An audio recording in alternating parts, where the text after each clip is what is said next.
Bonjour à tous et bienvenue sur catholaïque.com. Aujourd'hui, nous allons aborder un sujet qui concerne beaucoup de personnes dans notre société dite moderne. En effet, nous allons parler de la difficulté à trouver l'amour et fonder une famille aujourd'hui pour les catholiques en France. Pour ce faire, nous allons dans quelques minutes accueillir le père Guy Pagès de l'archidiocèse de Paris et que je laisserai se présenter lui-même. Avec le père Pagès, nous allons tenter de comprendre pourquoi est-ce si difficile de se rencontrer dans un premier temps, mais aussi et ensuite de s'entendre, d'être compatible pour fonder un foyer stable pour les enfants d'une part, ainsi que solide pour l'union des parents, afin qu'ils puissent traverser les inévitables épreuves de tout mariage. Nous écouterons le père Pagès nous rappeler la volonté de Dieu révélée à travers sa parole, à la fois dans les Saintes Écritures, mais aussi la sainte tradition de l'Église. Une sorte de bouche à oreille partant de notre Seigneur lui-même, qu'il transmit aux apôtres, et ensuite traversant les siècles à travers la fameuse ligne apostolique ininterrompue jusqu'à nos jours. Avant d'accueillir le père Pagès, permettez-moi de vous inviter à cliquer sur le petit j'aime de cet épisode ou les étoiles du podcast, ainsi qu'à vous abonner à notre chaîne, afin d'être alerté dès qu'un nouvel épisode ou une nouvelle émission sera diffusée en ligne. Ceci améliore aussi notre positionnement sur Internet. D'avance, merci pour cette contribution. J'accueille donc le père Guy Pagès. Bonjour mon père. Salut Cyril. Vous allez bien ? Oui. Alors père, puis-je vous demander, père, de vous présenter à nos auditeurs, s'il vous plaît ? Eh bien, donc je suis le père Guy Pagès, je suis prêtre de l'archidiocèse de Paris. C'est la 28e année de mon sacerdoce. J'ai été prêtre en plusieurs diocèses de France ainsi qu'à l'étranger à Djibouti pendant 1 an. Et la crise étant partout, n'est-ce pas, comme chacun sait, y compris dans l'Église, je me retrouve déjà depuis longtemps au chômage. Ok. Mais vous ne chômez pas sur Internet, en tout cas. Écoutez, c'est pas Internet n'est pas pour moi l'essentiel et la première activité. C'est la prière qui est le plus important, n'est-ce pas ? Gloire à Dieu. Je fais ça, histoire d'honorer mon sacerdoce et mon baptême, car nous sommes tous, en vertu de notre baptême et de notre sacrement de confirmation, comme le disait Jean-Paul II, le rappelait Jean-Paul II, députés à l'apostolat, car on ne possède que ce que l'on donne. Et donc, je suis très heureux, mon cher Cyril, que vous entrepreniez, vous qui êtes un converti de fraîche date, le devoir de donner, communiquer ce que vous avez reçu. Gloire à Dieu. Donnez, l'on vous donnera. La condition pour avoir la foi, c'est de la donner. Saint Paul dit ça dans l'Épître aux Romains, chapitre 10, versets 9 à 10. Si tu crois dans ton cœur que Jésus est ressuscité, et si tu confesses de ta bouche qu'il est Seigneur, alors tu parviens au salut. Autrement dit, il suffit pas de croire, il faut encore confesser pour arriver au salut. Mmh. Ok, merci père. Alors, en préambule, chers auditeurs, le père et moi avons eu un échange pertinent la dernière fois, alors que nous calions une date pour cette émission, et durant laquelle nous avons évoqué certaines réalités essentielles concernant le sujet même de cette émission. Trouver l'amour et fonder une famille pour les catholiques d'aujourd'hui en France. J'avais pris des notes ce jour-là, et le père Pagès m'a demandé de vous les lire là maintenant, avant de commencer notre interview. Donc les voici. Nous disions avec le père Pagès qu'afin d'appréhender la vie, et notamment notre vocation sur Terre, et tout particulièrement en ce qui concerne celles et ceux qui se sentent plutôt appelés à fonder une famille, qu'afin d'appréhender la vie donc, il était crucial d'être conscient des réalités de notre état en tant qu'être humain. C'est-à-dire que, d'une part, le bonheur n'est pas de ce monde. Ici-bas, chacun, chacune ne peut vivre que des moments de bonheur. Un mariage, la naissance d'un enfant, un beau voyage, un baiser d'amoureux, une réussite à un examen, un moment de prière, que sais-je. Tout événement procurant la sensation profonde de bonheur et de joie. Mais la vie sur terre reste essentiellement laborieuse. Le Seigneur ne dit-il pas « chaque jour suffit sa peine ». Sommes-nous faits pour le bonheur ? Absolument. C'est même l'attribut essentiel de la créature humaine. Dieu nous a créés pour justement cela, le bonheur. Effectivement, le catéchisme de l'Église catholique nous enseigne que l'homme a été créé pour connaître, servir et aimer Dieu. Alors, afin d'essayer de mieux le comprendre, remplaçons le mot Dieu par son adjectif qualificatif révélé par Saint Jean, c'est-à-dire le mot amour. Puisque Saint Jean nous dit que Dieu est amour. Nous avons donc été créés pour connaître l'amour, pour servir l'amour et pour aimer l'amour. Bon moi ça me paraît plutôt génial comme programme. Sauf que nous oublions tout particulièrement, nous les catholiques, que nous ne sommes ici qu'en chemin vers ce bonheur et que le Seigneur nous enseigne qu'afin de le gagner, ce bonheur, nous devons choisir la voie étroite, le chemin resserré et difficile qui mène à cette vie heureuse et éternelle.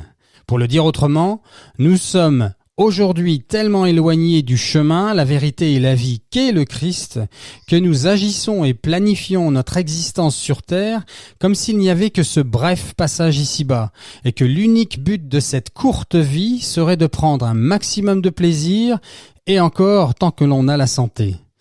Certes, nous possédons toutes et tous dans notre cœur un désir profond et légitime d'être heureux, mais cela est un don de Dieu appelé l'espérance, la fameuse vertu théologale d'espérance que nous enseigne une fois encore le catéchisme de l'Église catholique. Une autre chose que nous avons évoquée avec le Père était que nous tous, les hommes et les femmes d'aujourd'hui, sommes pollués par l'esprit du monde, notamment depuis les années 60 en France. Et aujourd'hui donc, près de 65 ans plus tard, l'esprit du monde a réussi à transformer les mœurs, à pervertir la masculinité et la féminité d'une manière si profonde que cela est devenu quasi naturel pour l'écrasante majorité des hommes et des femmes d'aujourd'hui. Notamment nous, les catholiques, qui non seulement sommes censés être conscients de toutes ces choses, mais aussi de les transmettre. Or, qui le transmet aujourd'hui? Dans quelle paroisse en France dit-on les vérités aux fidèles? Seigneur, prends pitié. Voilà en préambule ce que nous avions évoqué avec le Père Pagès avant de préparer cette émission. Mon Père, je vous laisse réagir. Réagir. Écoutez, alors c'est vrai qu'ici-bas, notre vie est marquée par les conséquences du péché, que donc nous ne pouvons pas vivre comme nous le vivrons, cet amour dont vous parlez au ciel. Mais déjà, par notre foi, nous pouvons justement déjà nous réjouir de la même vie qui est celle des bienheureux dans le ciel, car il n'y a qu'une seule vérité, qu'un seul Christ, qu'un seul amour, et nous le connaissons par la foi, mais c'est bien ce même amour dont jouissent les saints du ciel. Donc nous pouvons déjà par la foi, à travers toutes les épreuves, justement, tous les obstacles, déjà goûter à ce bonheur du ciel, moyennant la foi, encore une fois. C'est pas quelque chose qui nous est dû, c'est pas quelque chose qui nous est donné indépendamment de notre volonté, de notre désir. C'est un cadeau qu'il nous faut recevoir. Vous savez, Jésus dans l'Évangile, il dit, je parle ainsi dans le monde afin que vous ayez en vous ma joie et que votre joie soit parfaite. Et votre joie, nul ne vous l'enlèvera. Donc, quand on connaît le Christ, on connaît vraiment déjà sur la terre cette plénitude du bonheur qui nous est proposé et donc on peut déjà par anticipation goûter. C'est très important pour pas imaginer qu'on vit comme ça sur la terre au petit bonheur, la chance, et que finalement ce qu'on désire, on ne sait pas si on l'aura. Non, on l'a déjà. Et on apprend justement à le goûter. Et le mariage est précisément ce bonheur que Dieu donne à l'homme et à la femme, ce bonheur naturel qu'il leur donne pour qu'en s'aimant, ils découvrent Dieu. Et donc c'est un chemin privilégié pour accomplir ce désir de bonheur que nous portons tous, n'est-ce pas? Tous nous voulons ça. On voit les petits-enfants à la maternelle, déjà tout petits, qui jouent au papa et à la maman. On porte tous cette vocation à aimer une personne différente de nous, parce que c'est dans ce don qu'on s'accomplit, qu'on trouve le bonheur. Et quand c'est réciproque, c'est là vraiment où nous trouvons cette plénitude. Et alors le Christ, il est venu après le péché pour justement réparer tout ce qui fait que ici-bas, on a l'impression que ce projet de bonheur est un leurre, une illusion, que sais-je. Non. Grâce à Jésus, même si nous devons porter la croix, et c'est pas facultatif, eh bien, nous pouvons déjà vivre de cet amour. Et encore une fois, le mariage est le chemin ordinaire, naturel, que Dieu a donné à la femme pour trouver ce bonheur qui est, comme vous le disiez, qui est Dieu et qui est l'amour. Et alors, une des raisons pour lesquelles aujourd'hui les choses ne se passent pas bien au niveau des rencontres des jeunes gens ou dans le mariage où on divorce à tour de bras, etc. Oui, c'est on est au cœur du sujet là. Oui, allez-y. Je disais, on est au cœur du sujet. Allez-y, Père. Voilà. Parce qu'on a oublié que le but du mariage, c'est Dieu. C'est-à-dire l'amour, comme vous dites, hein, qui est un autre, qui n'est pas une idée seulement, mais qui existe vraiment, qui est lui. Hein, et donc on va voir ça. Alors je veux pas peut-être aller trop loin là pour réagir, comme vous disiez, mais il nous faudra, pour bien expliquer comment réaliser ce projet que nous portons tous d'être heureux, comme vous l'avez souligné, comment il nous faut nécessairement le vivre en relation avec Dieu. Car sans Dieu, on ne peut rien. On est coupé de notre source et ce que nous vivons n'a pas de finalité. J'ai une petite question qui me taraude, la Père. La première, ça va être pourquoi Dieu a-t-il créé deux genres si différents? Pourquoi a-t-il créé d'une part l'homme, la masculinité, et d'autre part la femme, la féminité? Pourquoi Dieu a-t-il voulu cette différence? Eh bien parce que nous sommes créés à son image et à sa ressemblance, que Dieu est lui-même comme ça. Alors, ce que vous dites là est très important. Moi-même, quand je me suis converti et que j'ai lu à 3 reprises dans le Nouveau Testament, 2 fois chez Saint Paul et 1 fois chez Saint Pierre, « Femmes, soyez soumises à vos maris », où vraiment, là, on voit que la différence est, on peut dire, institutionnalisée, elle est formalisée, je dirais, l'incontournable. Saint Paul et Saint Pierre, s'ils la répètent, c'est parce que vraiment, c'est important d'intégrer cette différence. Alors, permettez-moi juste de faire une pause là, Père, mais cette phrase est inaudible aujourd'hui pour les gens d'aujourd'hui. Vous avez raison, raison de plus de l'expliquer. Et donc, quand j'ai lu cette phrase, moi-même, comme tout le monde dans la société, on peut pas entendre cette parole, parce qu'on se dit, mais pourquoi ça serait les femmes qui devaient être soumises et non pas les hommes? Où est l'égalité? Hein, tout est interchangeable, tout se vaut. Voilà. Alors que là, justement, dans la création, tout ne se vaut pas. Il y a une différence qui n'est pas illusoire, contrairement à ce que la théorie du gender cherche à faire croire. Il y a une différence. Alors, donc, pour trouver la raison de ça, on ne peut pas faire mieux que de remonter à la source, d'où nous venons, c'est-à-dire en Dieu. Donc, interroger Dieu. Et là, on se rend compte que dans le livre de la Genèse, la femme est tirée du côté d'Adam. Dieu n'a pas créé l'homme et la femme sur le même moule, en disant voilà, tout s'appellera femme, tout s'appellera homme, mais vous êtes identiques. Non, la femme vient de l'homme. Et pourquoi ça? Si nous sommes créés à l'image de Dieu, sinon parce que dans la Trinité, où chaque personne est distincte des autres, le Père seul est Père, le Fils seul est Fils, le Saint-Esprit seul est Saint-Esprit, et pourtant ils ne sont pas 3 dieux, mais un seul Dieu que chacun est et que tous les 3 ensemble sont. C'est le mystère de Dieu qui est amour parce que il est communion de personnes. Et il est un parce que l'amour fait que ceux qui s'aiment ne font qu'un. Dans l'amour, ce qui est à toi est à moi, comme ce qui est à moi est à toi. Dieu, il est un parce qu'il est amour, et parce qu'il est amour, il est communion de personnes, il est famille, il est trinité. Et donc parce qu'il est ça, eh bien, il a créé la femme qui vient de l'homme, comme le Fils vient du Père. De toute éternité, le Fils est engendré par le Père. De toute éternité, il est le Fils. Et il n'est pas moins Dieu, il n'est pas plus éternel, moins puissant, Non, il est une même intelligence. Jésus le dit, le Père et moi, nous sommes un. Ils sont un même être. Pourtant, le Fils seul est Fils. Et le Fils vient du Père. Alors pourquoi le Fils vient du Père? Parce que Dieu qui est esprit, eh bien, il se connaît lui-même. Donc il engendre une pensée par laquelle il se connaît, par laquelle il se dit. Le Fils révèle le Père. Qui me voit le Père, dit Jésus. Vous voulez dire que l'homme engendre la femme? Donc là, alors, comme nous sommes créés à l'image de Dieu, l'homme, il est l'image du Père. Il est le principe. Dans la Trinité, le Père seul est principe de la divinité. C'est de lui que le Fils est engendré, et c'est avec lui que le Fils engendre l'Esprit Saint, et qui est leur commun amour. De même que l'homme et la femme, comme le Père et le Fils, donc, sont reliés par cet amour qui fait que le Père engendre de toute éternité cette pensée de lui-même qui est un autre lui-même en tout semblable à lui.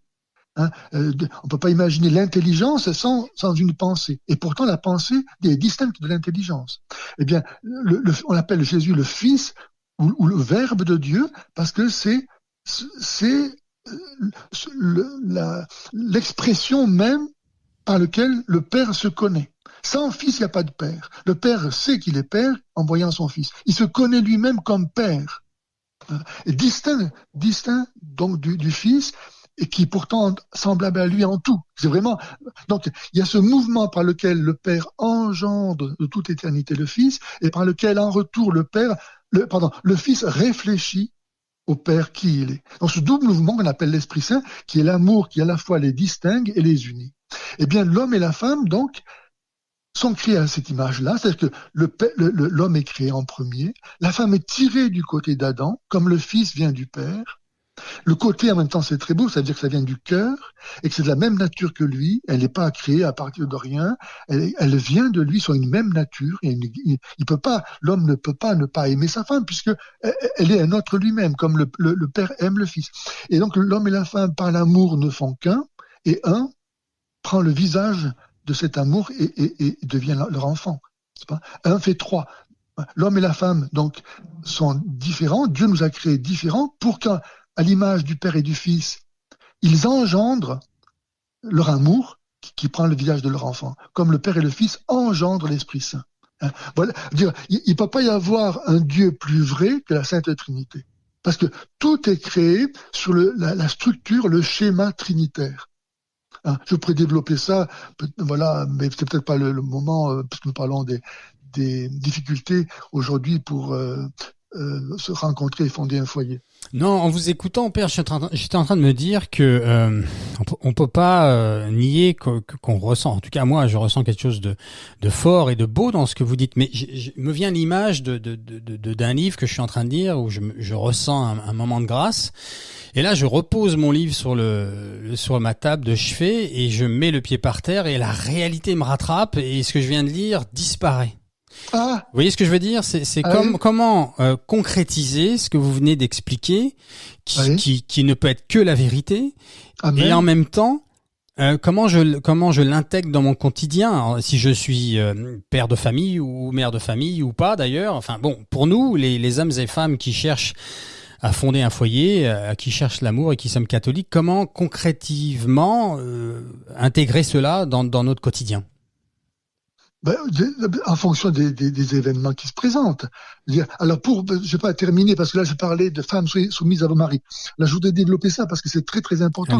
Il y a beaucoup de couples qui n'arrivent pas à se former, de familles qui sont malheureuses, qui n'arrivent pas à connaître ce bonheur parce que les femmes n'ont pas compris quelle était leur vocation exprimée par ce verset que le monde contemporain a rendu inaudible, inacceptable, intolérable, etc.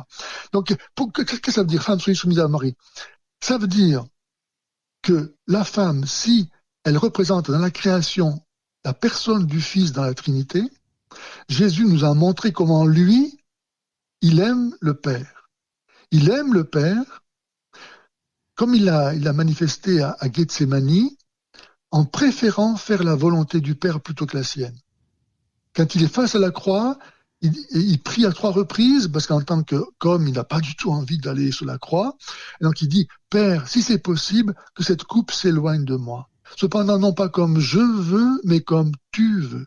Il s'est repris à 3 reprises, répétant la même prière. Donc ça, c'est la façon propre du Fils d'aimer le Père, de préférer la volonté du Père à la sienne. Et donc, dans un couple, lorsque il faut donner une réponse, demain matin, c'est la dernière échéance, il faut inscrire notre fils à l'école. Toi, tu penses qu'il faut l'inscrire à l'école Sainte-Marthe. Moi, je pense qu'il faut l'inscrire à l'école Saint-Joseph. On n'est pas d'accord. Peut-être que tu as raison, peut-être que c'est moi qui ai raison, on ne sait pas. On n'arrive pas à se mettre d'accord. Mais il faut donner une réponse demain matin. Eh bien, moi qui suis ton épouse, mon chéri, eh bien, je te fais confiance. J'ai pas épousé un con quand je t'ai choisi. Hein, j'ai confiance en toi. Donc, je crois que toi, comme moi, tu as tout intérêt à vouloir le bonheur de notre famille, parce qu'il y va non seulement de notre bonheur à nous, mais de ton salut. Il y va de la gloire de Dieu. Donc, tu vas, toi, et j'en suis sûr que tu l'as déjà fait, tu vas prier le Seigneur pour savoir à quelle école il faut inscrire notre fils.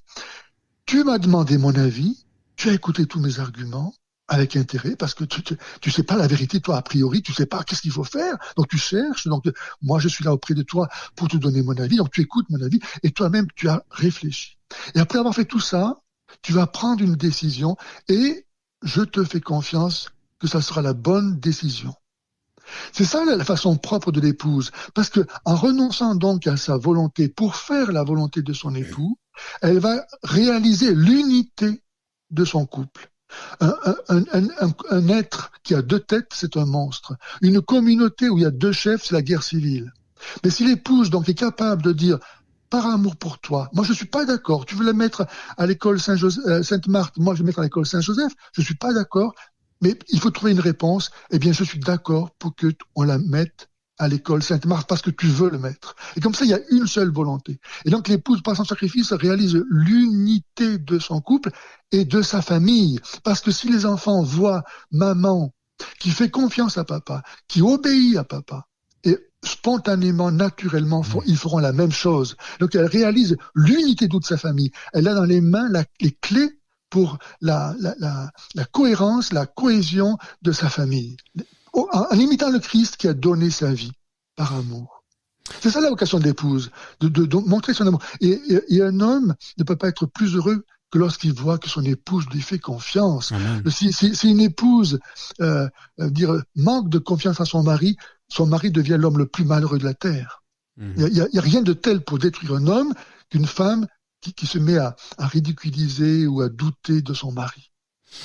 Tellement vrai. Je relève quand même une chose oui. Entre autres, de tout ce que vous avez évoqué, c'est qu'en effet, les hommes ont du mal, en général, hein, c'est une généralité de toute façon, à écouter leur femme. Ça, c'est un problème aussi. La femme a besoin de se sentir écoutée. Ils savent pas aimer, c'est malheureux. C'est vraiment un problème chez l'homme, ça. Ok. Il ne faut pas confiance à leur épouse non plus, parce que, voyez, si une femme fait ça, comment est-ce qu'un homme constitué pourrait ne pas mourir d'amour pour son épouse, vouloir lui donner en retour tout ce qu'il a, tout ce qu'il est. Tu me fais confiance, ma chérie, mais j'ai la preuve que tu m'aimes. Donc si tu m'aimes, comment est-ce que je pourrais ne pas t'aimer? La roue tourne comme ça. Mais si on bloque, parce qu'aujourd'hui, voilà, pourquoi ça serait lui qui prendra la décision et pas moi? Ben on va faire moitié-moitié. Voilà. Et comme ça, il n'y a pas finalement d'unité, il n'y a pas d'amour finalement. On reste sur le registre de la justice et non pas de l'amour. On fait un contrat, voilà, et chacun fait valoir ses intérêts. C'est terminé. Non, alors que dans un couple, chacun s'oublie soi-même pour faire vivre le nous. Pour vivre cette communauté, elle passe avant mes intérêts personnels. Moi, je travaille, je vis pour que notre famille, que nous bâtissons ensemble avec la grâce de Dieu, ça soit elle qui trouve son bonheur. Parce que s'il est heureuse, ma famille, moi, je serai heureux. Parce que je n'existe qu'en dépendance, qu'en communion avec tous les membres de ma famille. Je n'existe pas tout seul. Il est important d'ajouter là que ceci concerne ou ne peut fonctionner que quand on a remis sa confiance en Dieu. Voilà. Sans Dieu, on peut rien central, faire. C'est central, en fait. Sûr. Il faut être christocentré, là. On fait n'importe quoi. Ouais. On fait n'importe quoi. Quand on ne connaît pas le mode d'emploi, quand on ne connaît pas donc ce mystère d'alliance que Dieu a voulu, parce qu'il est lui-même amour, c'est comme ça. La vérité sur Dieu, c'est que Dieu est amour. La bonne nouvelle que l'Évangile annonce au monde, c'est ça. Et tout homme, toute femme veut entendre ça, savoir qu'elle est aimée d'un amour inconditionnel. Et quand on sait ça, alors à ce moment-là, on peut tout supporter. Dans un couple même, s'il y a pas, comme vous disiez, le bonheur parfait et absolu auquel nous désirons parvenir, mais nous savons que Dieu nous aime. Eh bien, c'est ça qui compte. Même si ma femme ne me donne pas tout le bonheur que moi je voudrais parce qu'elle a des défauts, parce qu'elle est limitée, etc. Mais c'est pas grave. Moi, je me suis pas marié uniquement pour l'amour de ma femme. Je me suis marié d'abord pour faire la volonté de Dieu, pour apprendre à aimer Dieu. Et justement, c'est parce que je vais voir que les défauts de mon conjoint ne m'empêchent pas de l'aimer que je sais que je l'aime. Donc ces défauts-là, au lieu qu'ils soient un obstacle à notre union, au contraire, ils vont m'enraciner dans une conscience encore plus vive de ce que nous vivons n'est pas uniquement une affaire humaine. Parce que par moi-même, le fait qu'elle ait ce défaut-là, que je ne peux pas supporter, je l'enverrai promener. Et le fait que j'arrive à le supporter, à l'accepter, même à l'aimer telle qu'elle est, c'est la preuve que je vis un mystère qui me dépasse. Amen. J'espère. J'ai un petit texte que j'aimerais vous lire là, que vous réagissiez. C'est un professionnel de la thérapie de couple à Montréal, John Checkfield. Et il est thérapeute depuis 96. Voilà ce qu'il écrit. À cause de leur pulsion sexuelle et de leur profond désir d'aimer et d'être aimé, l'homme a besoin de la femme et la femme a besoin de l'homme. Cependant, à cause de leur incapacité à s'entendre sur tout et tout le temps, ainsi qu'à sublimer leurs pulsions, particulièrement la femme, ils sont à terme condamnés à se soumettre ou à se séparer. En fait, l'harmonie spontanée et naturelle entre eux deux n'existe pas sur le long terme. N'existe pas, il dit. Quand elle existe, elle émane toujours d'une sorte de contrat, souvent non dit, ou d'une obédience, religion, à laquelle ils se sont en fait, j'ai perdu la ligne, à laquelle ils se sont assujettis, ensemble ou individuellement. À la lumière de ceci, il est limpide de voir dans le commandement du Seigneur une connaissance profonde de la psyché individuelle et mutuelle des deux sexes, quand saint Paul dit dans sa lettre aux Colossiens ou aux Éphésiens, ce que vous avez déjà évoqué et que vous développerez probablement après. Il continue et il finit en disant « Voilà pourquoi aujourd'hui, il n'existe quasiment plus d'hommes et de femmes jouissant d'une paix et d'un bonheur familial authentique, autant que l'on puisse le vivre en ce bas monde, particulièrement depuis les événements des années 68, avec ce qui est commun d'appeler la libération de la femme dans nos sociétés modernes. J'ajoute que dans la totalité des cas où les époux vivent une vie familiale équilibrée, l'épouse possède toujours deux attributs essentiels. La soumission à son mari d'une part et la bienveillance, une certaine gentillesse et douceur émanent d'elle d'autre part. On y trouve toujours l'un et l'autre, particulièrement quand le couple traverse les épreuves de la vie, alors que l'amour de l'époux envers sa femme, ainsi que sa capacité à accepter l'insoumission de son épouse seule ne suffisent jamais. À cause de l'indépendance de la femme, le couple finit toujours par se séparer. John Checkfield. Et voilà, c'est un constat de ce que moi-même j'évoquais à l'instant, à savoir que lorsque l'épouse ne sait pas aimer, selon sa vocation, telle que le Christ nous a aimés, c'est-à-dire en étant capable de faire le sacrifice d'elle-même, elle rend impossible la réalisation de l'unité de son couple et donc de sa famille. Donc le Christ vient vraiment l'exemple du Christ nous sauve. C'est quand même merveilleux pour une épouse de se dire mais je suis pas toute seule à prendre cette croix sur moi, de devoir renoncer à ma volonté. Et le Christ est passé par là, donc je fais que l'imiter, donc je suis sur le bon chemin, je peux pas faire mieux, ma vie ne peut pas avoir un accomplissement, une perfection supérieure qu'en imitant le Christ d'une part, et d'autre part, encore une fois, si j'ai épousé mon mari, après avoir appris à le connaître, je n'ai pas épousé encore un abruti, donc c'est un bonheur de l'aimer. On choisit son époux, c'est ça. Je l'admire, exactement. Et puis, vous vous rappelez dans le livre de Tobie, où là, il est dit noir sur blanc, n'est-ce pas, que Dieu a prévu de toute éternité tel homme pour telle femme. Donc nous vivons un mystère, ou bien l'Épître aux Éphésiens, saint Paul dit que Dieu nous a créés en vue des bonnes œuvres pour lesquelles nous avons à les accomplir, c'est pas, en vue des bonnes œuvres que nous devons réaliser dans le Christ. Donc les bonnes œuvres elles-mêmes, le bien que nous devons faire a été voulu, pensé par Dieu. Donc je suis pas, voilà, quand on connaît le chemin et que ce chemin est celui de l'amour, mais comment ne pas être heureux? Qu'est-ce qui ressort le plus de vos accompagnements au mariage, Père? Alors c'est sûr que il faut savoir que nous, donc dans le milieu catholique, même s'il est atteint par l'influence du monde, il est quand même distinct de tous ceux qui ne veulent pas se marier. Hein. Vouloir se marier, ça veut dire fonder notre relation d'amour, non pas sur l'instinct, mais sur la liberté. C'est comprendre que notre relation, alors tout à l'heure dans la citation que vous donniez, quand l'auteur évoquait la relation sexuelle comme étant finalement le tout de la vie, et que si ça marche pas, il n'y a rien qui marche, évidemment, si la relation est uniquement basée sur l'idée que l'instinct nous unit, ça ne peut pas aller très loin. Par contre, si on sait ce qu'est un homme et une femme, c'est-à-dire créé à l'image de Dieu, appelé à l'amour n'étant pas le plaisir, hein, les animaux ont du plaisir, les mauvaises gens ont du plaisir, mais le bonheur, il n'y a que ceux qui ont la conscience en paix face à Dieu qui peuvent en jouir. Le plaisir est éphémère, le bonheur dure, il ne change pas, il grandit, mais il ne passe pas, parce qu'il est vrai.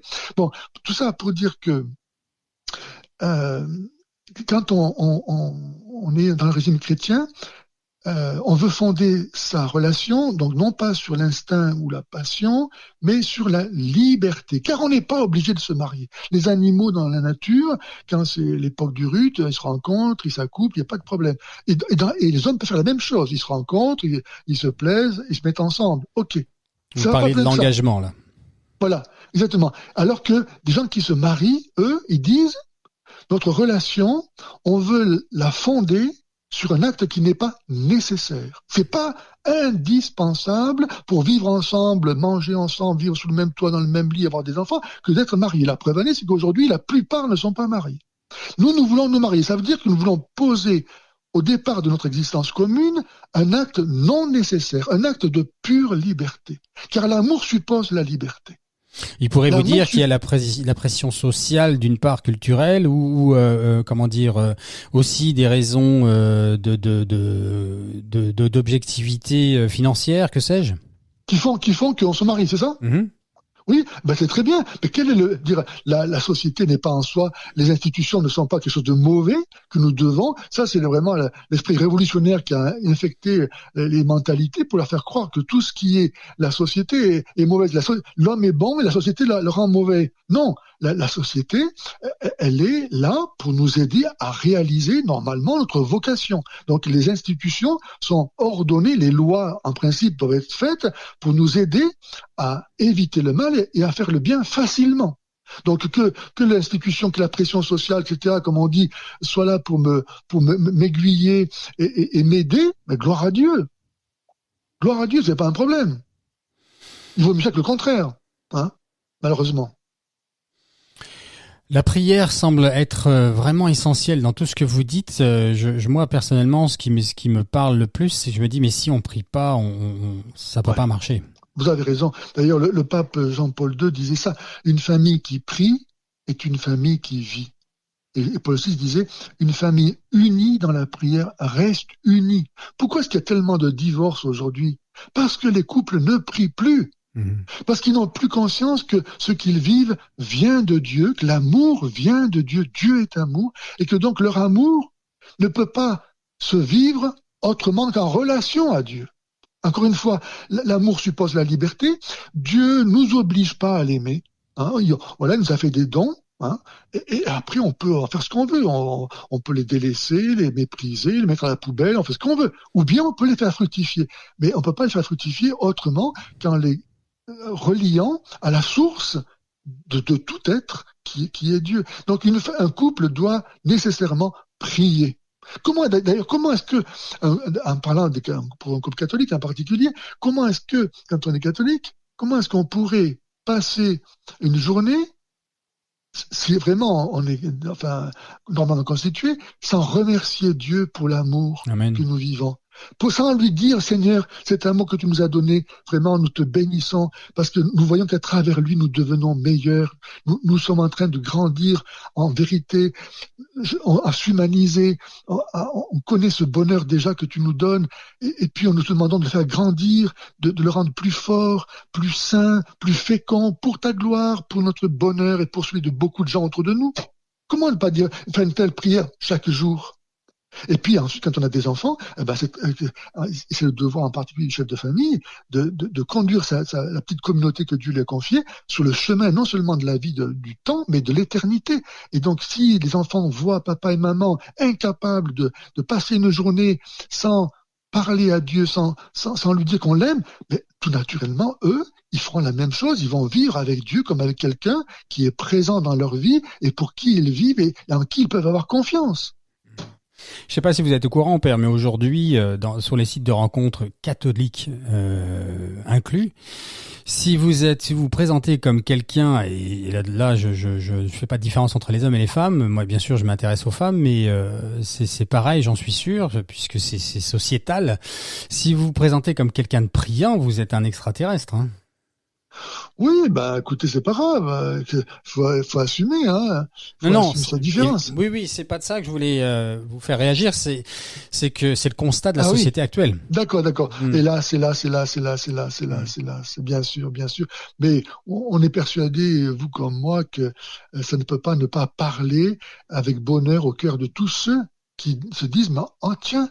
Mais quelqu'un est comme ça, il est différent. Donc peut-être que ce malheur ambiant qui fait que chacun est malheureux finalement au bout du compte. La preuve année, c'est que on est tout le temps, ils sont en train de changer de partenaire, qu'ils trouvent pas leur place, qu'ils prennent ils se droguent ou que sais-je. Quelqu'un qui parle d'autre chose. Peut-être que c'est ça la solution.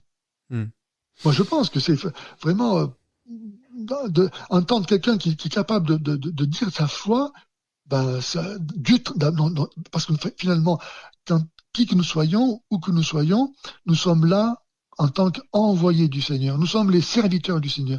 On ne travaille pas pour soi, on vit pas pour soi, on vit pour le Seigneur. Donc, dans tout ce que nous faisons, il nous faut proclamer la gloire de Dieu. Et ça suffit. Alors, pour le reste, les conséquences après, ce que les gens en font, c'est pas notre problème à nous. Vous avez évoqué quelques phrases de la parole du Seigneur. Je peux vous demander de nous donner encore quelques éléments élémentaires de base sur la parole de Dieu, sur la volonté du Seigneur pour les couples, pour la femme et pour l'homme. Qu'est-ce que nous dit le Seigneur? Alors, ce qu'il dit le Seigneur, c'est assez étonnant de voir comment dans la Bible, n'est-ce pas, qui une référence pour nous majeure, du premier livre au dernier, il est question de noces. Ça commence avec la création d'Adam et Ève, la célébration de leur amour, et ça se termine avec le repas des noces de l'agneau dans la Jérusalem céleste. Donc du début à la fin, on parle que ça, parce qu'en fait Dieu il est comme ça. C'est une histoire d'amour. Une histoire d'amour. Et ce qui est merveilleux, c'est que Dieu n'a pas voulu garder ce bonheur pour lui, mais il nous a créés pour que nous puissions en jouir nous-mêmes, et y être associés. Alors, donc, de même que dans Dieu, le principe de la différence est constitutif de l'être divin, eh bien, ce principe-là permet à Dieu non seulement de créer, ce qui n'est ni nuit ni rien, quelque chose de différent, et parce que donc nous sommes créés, que nous sommes ni Dieu ni rien, mais créés par Dieu, pas pour autre chose, pas pour moins que la gloire, le bonheur de partager le bonheur même de Dieu, d'être Dieu, c'est-à-dire de vivre en communion, un peu comme un fils adoptif et prend part à la table familiale et il vient s'asseoir là au même titre que les autres enfants et il a droit comme les autres enfants à la même vie. Nous, c'est pareil, on n'existait pas. Dieu nous a créés et nous appelle à partager son bonheur. Eh bien, ce principe constitutif de l'être divin qui est la différence et qui est nécessairement inscrit entre le créateur et la créature, voilà qui va être comblé par la présence du Christ, Dieu incarné. qui est à la fois vrai Dieu et vrai homme. Et donc, nous qui sommes rien du tout, nous allons être élevés par la grâce du Christ qui s'est anéanti pour se vider de lui-même et nous élever ainsi par le don qu'il nous fait de lui-même, dans la mesure où justement où nous nous unissons à lui, où nous l'aimons, parce que c'est l'amour qui fait on peut s'unir, toute une histoire d'amour. Alors, parce que donc Dieu vient chez nous, il s'est semblable à nous, nous pouvons devenir semblables à Dieu, et donc capables de partager la vie de Dieu. Et donc ce mystère d'amour qui est en Dieu, il est vécu, exprimé dans le mariage humain, où l'homme tient donc la place, on peut dire, de Dieu, du Christ, hein, et l'épouse la place de l'Église, qui ne font qu'un. Quand saint Paul parle du mariage, il dit, je dis ça en pensant à l'amour du Christ et de l'Église, combien ce mystère est grand. Et donc, dans la vie de foi, le Christ est vrai homme, et l'Église, qui n'est qu'humaine, parce que par l'amour, elle ne fait qu'un avec le Christ, elle devient le corps du Christ. Et donc, cette différence est comblée. Elle n'est plus une opposition, elle n'est plus un vide, elle est comblée. Et c'est ça qui est merveilleux, ça permet à Dieu de se donner, hein, lui qui est l'amour, et à nous de le recevoir et d'être élevés à partager avec lui ce qu'il est. Donc le mariage représente ça. C'est pour ça que c'est un sacrement. C'est-à-dire, c'est un signe qui réalise ce qu'il signifie. C'est-à-dire qu'il rend présent le Christ dans le mystère de l'amour qu'il nous fait de lui-même. Quand on voit un couple, on doit se dire, mais oui, l'amour existe. Mais oui, l'amour est fidèle. Mais oui, l'amour est fécond. Et donc, ça rend, c'est une présence du Christ. C'est ça, c'est fabuleux, quoi. C'est fabuleux. Ça l'est. Effectivement.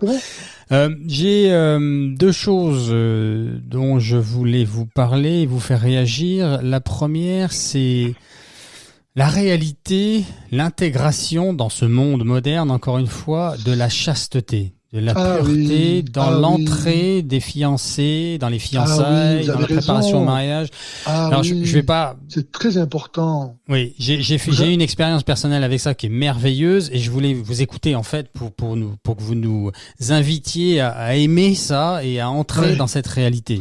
Alors vous avez raison, parce que donc autant que j'ai bien compris, n'est-ce pas, l'objet de votre émission, c'est d'essayer de prendre conscience, de dire à nos auditeurs quelles sont les difficultés qu'ils peuvent rencontrer pour fonder un foyer chrétien, et évidemment une des difficultés essentielles à ça, c'est le manque de chasteté.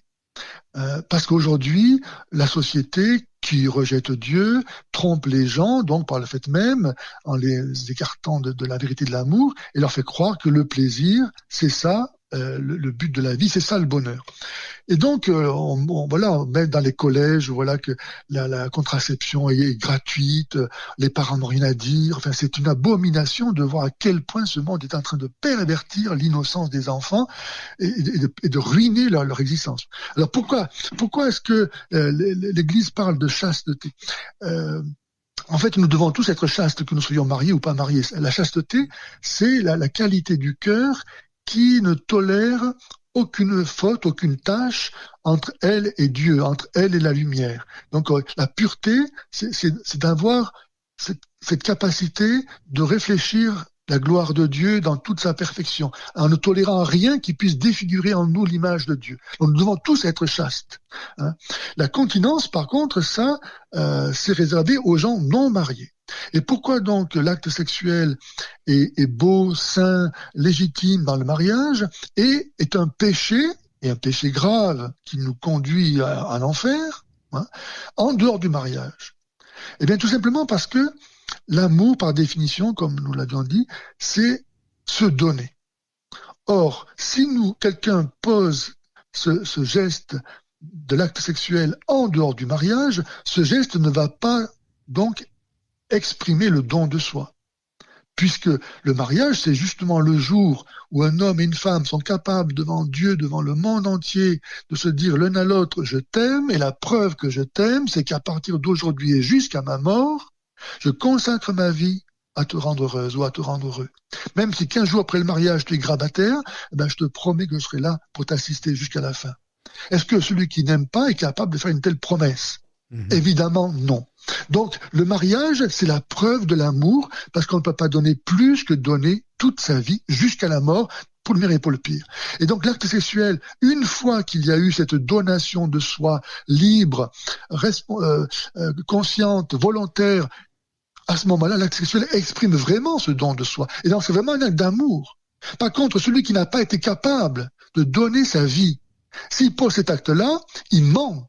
Il fait semblant de se donner, alors qu'en fait, il ne fait que se prêter dans son cœur. Mais l'amour, c'est pas se prêter, c'est se donner. C'est pour ça que c'est un péché. Et donc, les gens qui ont des relations sexuelles avant le mariage, en fait, ils ruinent leur capacité à pouvoir ensuite se donner librement. Parce qu'une fois qu'on s'est engagé avec quelqu'un dans un acte sexuel qui est pas banal, puisque de cet acte sexuel peut naître un enfant, c'est-à-dire l'importance que ça revêt, ensuite, on va plus pouvoir être libre pour vraiment dire oui ou non. On est déjà engagé dans une relation, profondément, comme le sont les gens mariés, par un acte qui nous unit et fait de nous une même chair. Donc ça fausse le jugement, ça empêche d'avoir cette liberté et en même temps, donc ça méprise l'amour, puisqu'on se moque de l'amour. Je pose soi-disant un acte d'amour qui n'est pas un acte d'amour. Le mariage à l'essai, c'est une contradiction dans les termes, car on peut pas faire semblant d'aimer, et on peut pas essayer une personne comme on essaie une paire de chaussures. Donc vivre comme si on était marié sans être marié, c'est se mettre soi-même hors capacité d'apprécier et ce qu'est l'amour et la vérité de la personne que je prétends aimer. Amen. Je voudrais juste faire... Pardon, excuse-moi Cyril, je voulais dire encore une chose à ce sujet, c'est que donc les jeunes gens doivent se garder purs jusqu'au mariage, parce qu'ils ne pourront rien offrir de plus beau à celui ou à celle qu'ils prétendent aimer que ce qu'ils n'offriront qu'à lui ou qu'à elle le jour du mariage, et qui est leur virginité. La preuve, mon chéri, que je t'aime, c'est que je ne t'ai pas confondu avec un autre. Je me suis gardé pour toi. Je te donne quelque chose que je ne donnerai qu'à toi et à personne d'autre. C'est beau. Ouais, il n'y a rien de plus beau que ça. Je voudrais apporter un autre angle, un angle, comment dire, pragmatique. Est-ce que j'ose ce terme? Je suis un homme qui a connu le monde pendant 33 ans et qui a eu beaucoup d'expériences impures, comme on dit. Et une chose que j'ai découverte avec la chasteté, c'est que, en fait, une fois qu'on l'a intégré, et ça m'a pris du temps personnellement, bon, on est tous différents, donc je vais pas vraiment comparer, c'est pas le but, mais une fois que ça a été intégré, que je l'ai accepté, il y a eu une liberté qui est arrivée. Libération. Et je vous explique pourquoi, c'est qu'en fait, quand tu n'as pas décidé dans ton cœur, alors ça se fait dans la prière, dans l'amour avec le Seigneur, etc., etc. Mais une fois que tu es arrivé à ce postulat-là de dire, OK, je te suis, je te fais confiance et je veux t'aimer dans cette chasteté, eh bien, en fait, il se passe quelque chose de merveilleux, c'est que quand tu rencontres le sexe opposé et que tu es dans ce postulat-là, tu es libre de rencontrer la personne en vérité. Amen. Alors que, tant que tu n'as pas pris ce postulat-là, tant que tu ne l'as pas intégré, la séduction, la sensualité vient ternir, vient aveugler la relation. Alors que si elle n'a pas lieu, puisque tu as décidé une fois pour toutes qu'il n'y a pas de sexe avant le mariage, eh bien, quand tu rencontres la personne, le sexe opposé, les hommes pour les femmes, eh bien, tu explores tout le reste, en fait, tout ce qui est de tout ce qui peut être fécond, tout ce qui peut faire l'amour en dehors de la sensualité et du sexe. Et si tu le fais pas, tu vas tomber là-dedans, tu vas être dans la séduction, elle va avoir besoin d'être séduite, toi tu vas avoir besoin de séduire, de conquérir, et on est dans les trucs de la chair. Et ça, c'est une découverte que j'ai faite, que j'ai trouvé libératrice, mais Amen. d'une manière que je n'attendais pas du tout. Parce qu'au départ, c'était une contrainte seulement. Je me disais, j'y arrive pas, je suis tenté, voilà. Puis j'avais tout mon passé on me prend des plis avec le péché, évidemment. Mais une fois que j'ai atteint ce niveau, qui reste après une humanité, il y a les tentations viennent, hein, elles sont toujours là. Mais quand on a décidé ça, on est libéré. On est vraiment libéré pour rencontrer vraiment l'autre d'une manière authentique et belle. Amen. Ouais. C'est pour ça que les jeunes gens doivent vraiment, comme vous, prendre cette décision, parce que c'est en même temps un instrument de discernement très important. Exactement. Si l'ami avec qui je parle de mariage et qui veut à tout prix coucher avec moi, en me disant que si je ne cède pas, il va s'en aller, eh bien, j'ai la preuve qu'il ne m'aime pas moi, mais qu'il aime son plaisir, tout simplement. Et peut-être même inconsciemment, tout à fait. Oui, tout à fait. Oui. Donc, à moi de voir ce que je veux. Où est-ce que je veux être le jouet, l'objet sexuel de cette personne que je ne connais à peine, ou bien est-ce que je veux être aimé pour moi-même? Et dans ce cas-là, si tu m'aimes pour moi-même, eh bien, tu sauras attendre le mariage. Hein? D'où l'importance de l'éducation. Le mot qui me vient là maintenant, c'est l'éducation. C'est vraiment, il faut éduquer les âmes à avoir ce postulat christocentré. Tout à fait. Et ajouter une grande chose à ce sujet, Cyril, c'est que les personnes qui tombent dans ce péché avant le mariage, comme je disais tout à l'heure, en fait, ils ruinent leur avenir parce que, en fait, ils se donnent l'un à l'autre la preuve qu'ils ne respectent pas le mariage. Au lieu de se donner la preuve par leur abstinence qu'ils respectent le mariage, de sorte qu'ils donnent ainsi un gage de leur fidélité future à la personne qu'ils prétendent aimer et qu'ils veulent prétendre épouser, alors que s'ils ne donnent pas ce gage de leur fidélité future par leur abstinence présente, eh bien, ils compromettent la raison d'être épousé ou de s'épouser. Car si je ne respecte pas le mariage avant le mariage, pourquoi tu le respecterais après ? Tout à fait. Je voudrais juste faire une parenthèse avec ce que vous venez de dire parce que, encore une fois, ayant connu le monde, j'ai peur que les gens s'installent dans une culpabilité par manque de compréhension. Là où je veux en venir, c'est que je pense que ce qui fait la différence, alors, ça n'engage que moi, mais bon, je vous partage mon expérience, j'aime beaucoup cette phrase très révélatrice du Seigneur dans sa parole, dans la Bible, où il dit « les hommes et les femmes de bonne volonté ». Et en fait, je dis ça pourquoi ? Parce que il y a beaucoup d'hommes et de femmes qui ont encore une fois, qui ont pris des plis avec leur passé et qui ont de la difficulté à discerner tout ça, à dissocier tout ça et que ça soit clair dans leur tête. Et la tentation, le malin existant, hein, on l'a un peu évoqué, mais il est tellement là et lui, il veut notre perte. Donc il exaspère toutes ces failles que nous avons. Et donc la différence pour moi, en tout cas de la manière dont je la comprends, c'est si on est de bonne volonté, on va trouver la lumière. Parce qu'on va prier, parce qu'on va faire confiance au Seigneur. Oui, bien sûr. Et tout cabossé que nous sommes, voilà, petit à petit, ça va avancer, on va se libérer et finir par trouver la lumière au bout du tunnel. Tout à fait. Voilà. Demandez et vous recevrez, a dit Jésus. Cherchez et vous trouverez. C'est important, oui, c'est important ça. Ouais. Demandez et vous trouverez, tout à fait. Ouais. Et les personnes de bonne volonté, c'est des malades comme les autres, mais qui demandent et qui se reconnaissent malades et qui cherchent la vérité. Il faut qu'il y ait un commencement. Jésus est venu chercher et sauver ce qui était perdu. Voilà, il suffit de tendre la main que Jésus nous tend, et puis petit à petit, à la mesure de notre désir et de notre bonne volonté, comme vous dites, le Seigneur va pouvoir nous sauver. Mais il faut tenir la main et ne pas la lâcher. Hein. Tout à fait. Une dernière chose avec ça, c'est le pire des postulats, c'est de balayer d'un revers de la main la parole de Dieu et dire mais tout ça c'est des bondieuseries ou du Moyen Âge ou que sais-je. Et là en fait on s'ampute là complètement. Là c'est terrible. Ah ben si faut savoir ce qu'on veut quoi. Ouais, on veut que ce qu'on vive soit vraiment beau parce qu'on porte en soi tous le désir du bonheur. Il y a aucun homme sur la terre qui vous dira qu'il veut être malheureux. Ça n'existe pas. C'est pas possible. Personne. Voilà. Et quand on est heureux, on n'a pas envie que ça s'arrête. Personne ne dit moi je veux être heureux pour un quart d'heure ou pour 6 mois. Quand on est heureux, on a envie que ça dure toujours, que ça soit parfait, que ça soit infini. Or sur la terre, il y a rien qui est comme ça.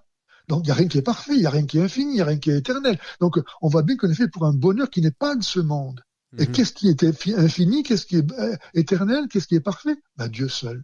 On est fait pour Dieu. Donc ceux qui d'un revers de main balayent ça, en fait, ils rejettent le bonheur qu'ils désirent, en fait. Une chose que je retiens. Pardon. Allez-y, oui. Père, allez-y. Non, allez-y. Je retiens de ce que vous venez de dire aussi, c'est que il faut vraiment regarder dans la même direction, en fait. Pour pouvoir se rencontrer d'une part et construire ensemble. S'il y en a un qui regarde à gauche et l'autre à droite, ça peut pas fonctionner. D'ailleurs, c'est pour ça que Saint Paul disait, mariez-vous dans le Seigneur seulement.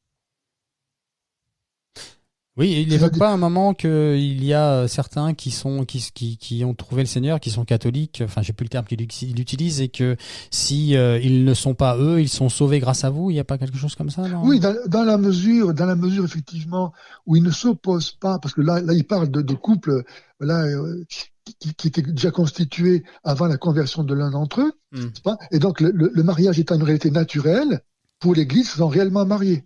Hein? Quelqu'un qui se convertit et qui est baptisé dans un couple où aucun des deux n'était déjà baptisé, le mariage reste valide pour autant. Il n'a pas changé.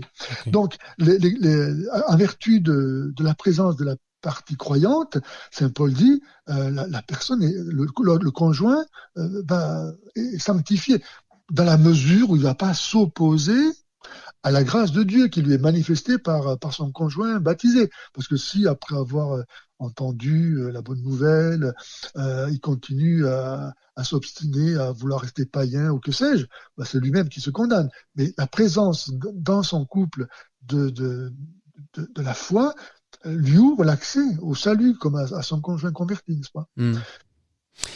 Mais donc ce qui est essentiel pour le mariage, comme c'est une réalité naturelle, c'est que l'Église reconnaît la légitimité, la validité de tout ce qui est fait dans l'ordre naturel. La grâce ne vient pas détruire la nature, mais vient la sauver.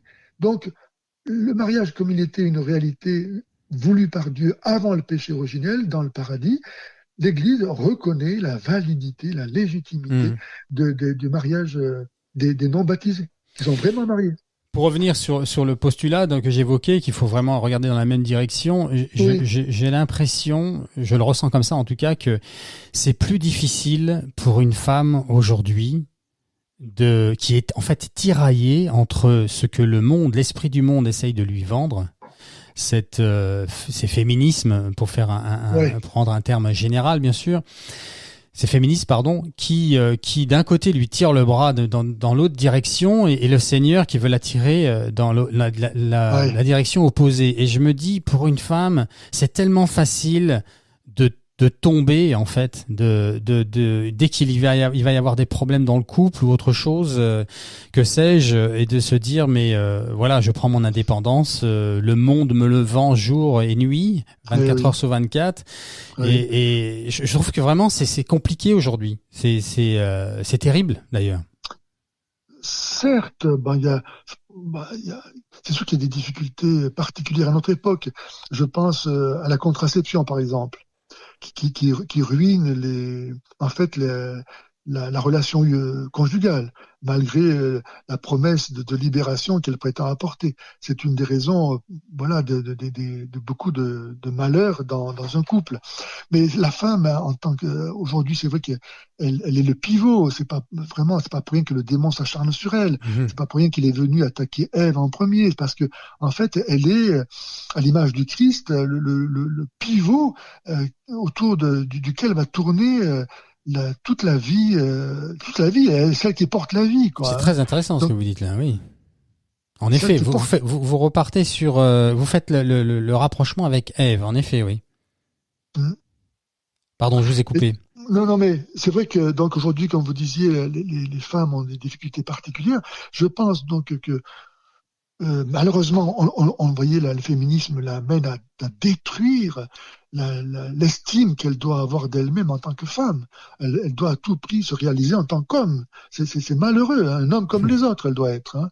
au point que la théorie du gender, voilà, aujourd'hui, on l'invite à se couper les seins, etc. Enfin, ça existe malheureusement, C'est terrible. ou bien à se conduire comme une prostituée, ou bien. Enfin, et la contraception a eu un rôle déterminant dans cette détérioration, parce que ça a transformé la femme en objet de plaisir pour l'homme. Donc, elle a perdu sa dignité, en fait. Elle a été soumise au bon plaisir de l'homme, voilà. Elle est disponible à loisir, elle n'est pas respectée dans son cycle, elle n'est pas respectée dans sa liberté, elle doit toujours être à la merci. Non, c'était une catastrophe, cette prétendue libération.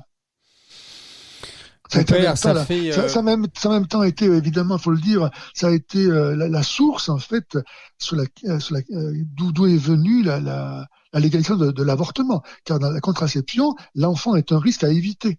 Et donc, comment, une fois qu'il est là, continuer à vouloir l'éviter? On va le tuer, et c'est l'avortement. Donc, c'est comme ça, de fil en aiguille, du plaisir, on en est arrivé à passer au meurtre. Parce qu'on on a fait du plaisir le tout de la vie, au lieu de chercher Dieu. Il n'y a que lui qui peut nous donner le bonheur. Il n'y a que Dieu qui peut nous donner le bonheur. Et si on n'aime pas l'amour, qu'est-ce qu'on aimera? Amen.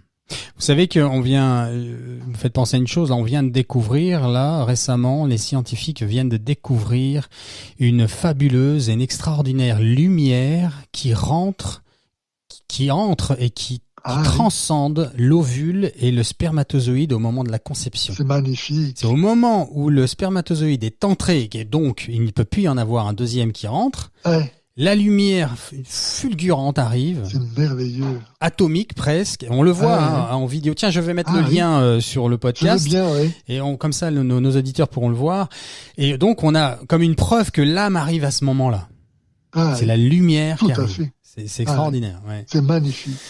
Père, ça fait une bonne heure que nous discutons et c'est très bien.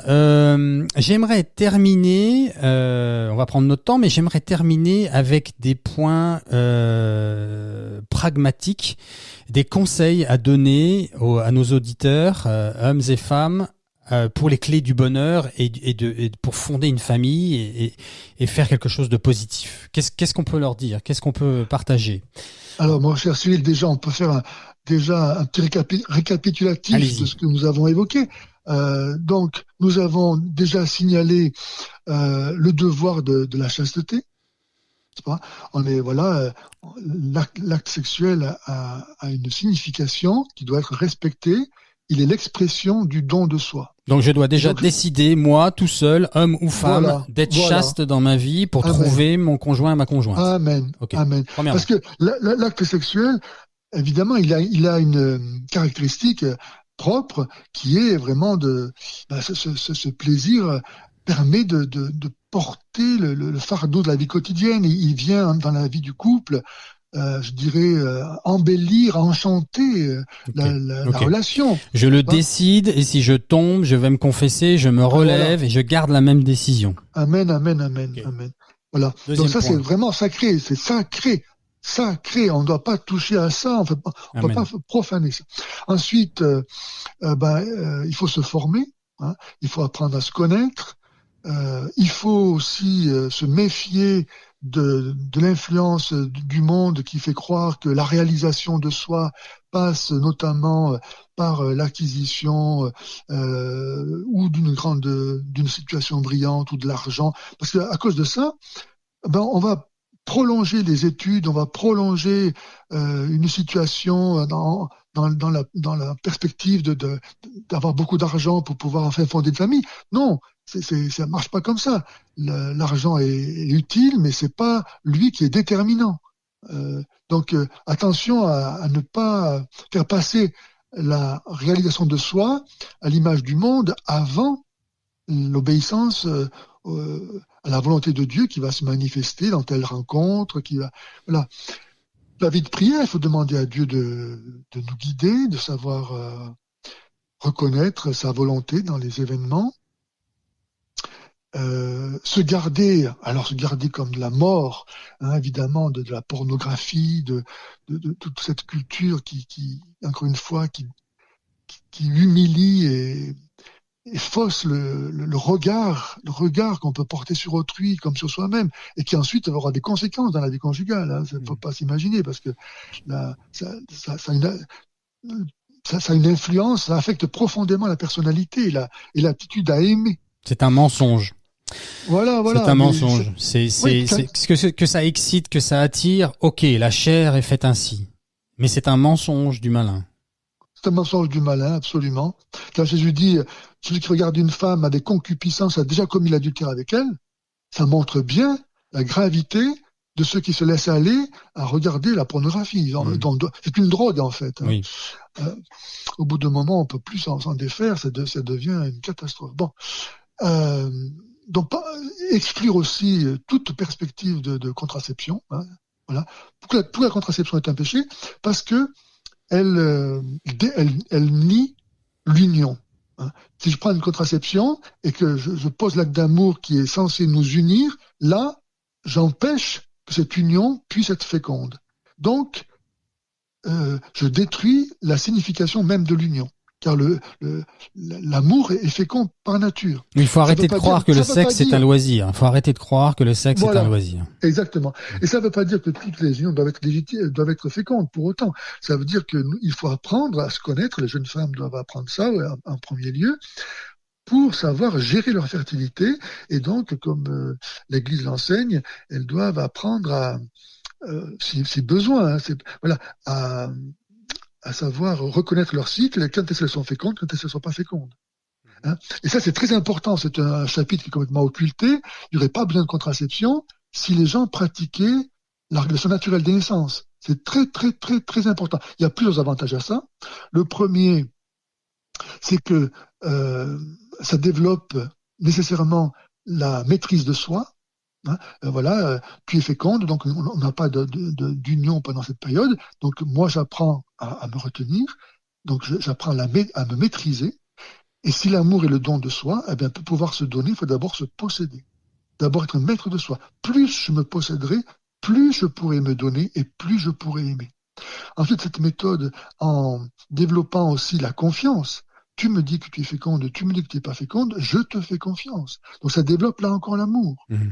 Ensuite, cette méthode, elle ne peut pas se vivre autrement qu'avec un dialogue. Hein. Avec la contraception, on peut s'unir sans se dire un mot. Hein. Là, c'est plus possible. On doit parler. Donc ça développe la confiance et le dialogue. Et on sait bien que dans un couple, quand il n'y a plus de dialogue, c'est de la fin. Ensuite, ça respecte aussi la dignité de la femme. Je t'aime comme tu es. Tu es féconde, je t'aime féconde. Tu es pas féconde, je t'aime pas féconde. Mmh. J'ai pas besoin de te trafiquer pour te faire autrement que tu n'es. Je t'aime comme tu es. Donc je te respecte tel que tu es. Et le commencement de l'amour, c'est le respect. Mmh. Ensuite, on sait aussi que la contraception, la pilule en particulier, sont la cause de maladies. Du cancer, du sein en particulier, etc. Donc là, on élimine toutes ces causes possibles de maladies. Il doit y avoir d'autres avantages encore que je n'ai pas en tête, mais tout ça pour dire qu'un jeune couple une personne doit apprendre à gérer sa fécondité et non pas à pratiquer la contraception qui est une catastrophe et un péché. Hein, reste un péché pour l'Église. Ça détruit encore une fois l'union et la signification de l'amour. On n'a qu'une vie, il faut la vivre en vérité. Amen. Voilà. Mon père, oui. C'est une première, j'en suis très heureux. Je pense que nous en referons d'autres, même avec d'autres sujets. Et l'année prochaine, on passera au vidéo podcast si tout se passe bien. Donc on fera un visu ensemble. Pour ce sujet, j'aimerais, s'il vous plaît, qu'on prie tout simplement pour tous nos auditeurs. Amen. Et pour nous. Amen. Au nom du Père et du Fils et du Saint-Esprit. Alors Seigneur Jésus, toi qui es l'amour incarné, toi qui nous as manifesté par toute ta vie ce que aimer veut dire, nous te prions, Cyril et moi, et puis tous les auditeurs qui sont unis à nous, dans le même esprit, dans ton esprit d'amour, pour toutes les personnes qui cherchent à fonder un foyer, pour te glorifier, pour connaître ce bonheur d'aimer et d'être aimé, parce qu'il n'y en a pas d'autre. Nous te prions, Seigneur, pour que tu daignes les guider et savoir savoir reconnaître ta volonté dans les événements, se laisser guider par ton esprit. Nous te prions pour tous ceux aussi qui ont connu des drames, des échecs, afin qu'ils ne se laissent pas accabler, mais qu'ils sachent qu'avec toi et en toi, euh, qui est ressuscité, euh, la mort, l'échec, le péché ne peut pas avoir le dernier mot. Et que tu réserves une vie encore plus belle à ceux qui, après avoir péché, peuvent te demander pardon et changer de vie. Nous te prions, Seigneur Jésus, donc de bien vouloir bénir tous ceux qui souffrent de solitude, afin qu'ils sachent que même dans le mariage, le conjoint le plus aimé, le plus merveilleux, ne peut pas combler complètement leur cœur, que cette solitude est la place où tu te tiens. Amen. Et donc il faut savoir venir te retrouver là. Qui que nous soyons, ce manque, toi seul peux le combler. Seigneur, par la puissance de ton Esprit Saint, daigne conduire toutes les âmes donc, qui souffrent de solitude à savoir te trouver, toi là, qui es là dans la solitude. Et parce que tu es l'amour, tu ne t'imposes pas. Tu attends que librement nous venions à toi. Mais nous savons, Jésus, que tout est possible à ceux qui croient. Tout est possible à ceux qui croient. Alors daigne bénir, Seigneur, tous ceux qui te font confiance. Et avec eux, nous te remercions déjà pour tout ce que tu vas faire. Toi qui as dit, je parle ainsi dans le monde afin que vous ayez en vous ma joie et que votre joie soit parfaite. Bénis, Seigneur, tous les fiancés, tous les couples, toutes les familles, pour qu'elles vivent de ton amour. Qu'il en soit ainsi au nom du Père et du Fils et du Saint-Esprit. Amen. Merci, Père. Merci à vous, Cyril. Eh bien, je vous dis à bientôt. Je vais vous inviter à préparer Noël d'une manière la plus merveilleuse qui soit. Je pense que c'est le meilleur temps de l'année. Et je vous dis à bientôt, Père. Merci, on programmera une émission plus tard. D'accord. Ok. Okay. Encore merci. Okay. Bonne journée. Au revoir. Père. Voilà les amis, l'épisode se termine. J'espère que cette interview avec le Père Pagès vous a apporté réconfort, lumière et toujours plus d'espérance. Les prochains épisodes se préparent, je vous en parlerai un peu plus ultérieurement. Dieu nous aime les amis. Dieu nous aime à la folie de la croix. Soyez bénis.